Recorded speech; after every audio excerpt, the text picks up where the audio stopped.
Her şey aslında bu cümle içinde gizlidir. Xaqan ve Xatun buyurur. Bu daş üstünde yazılmış 3 kəlməli qıssa cümle, Türk xatınlarının değerini ve dövlətin diğer yarısı olduğunu açıqlayır. Şahlıq yalnız kişilərə aid değildi.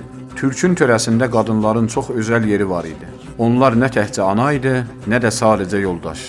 Onlar dövlətin içində səs, qərarın içində nəfəs idi. Bu güclü nüfuzun bizim üçün ən bəlirgin nümunəsi Xəzərin hökmdarı Massagetlər dövlətinin Tümrüz xatunudur. Herodot belə yazır: Tümrüz bir qadın kimi güclü bir kişidən də artıq idi.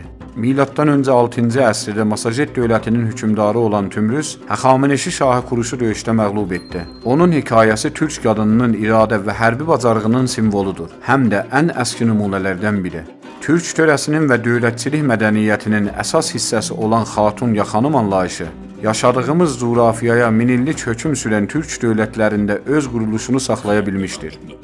Adı sikkələrdə hək olmuş İlxanilərin ilk qadın padişahı, tarixdə adına xutbə oxunan Türkan xatun, tarixdə iki qadın arasında bağlanmış yeganə sənəd, əfşarlarla Səfəviləri qansız birləşdirən qadın, Əncüməni Hürriyyət-i Nisvan adlı gizli qadın hüquqları təşkilatının təsisçisi və tarixin seyrini dəyişən 11 qadının hekayəsinin detayları Danağacın YouTube kanalında.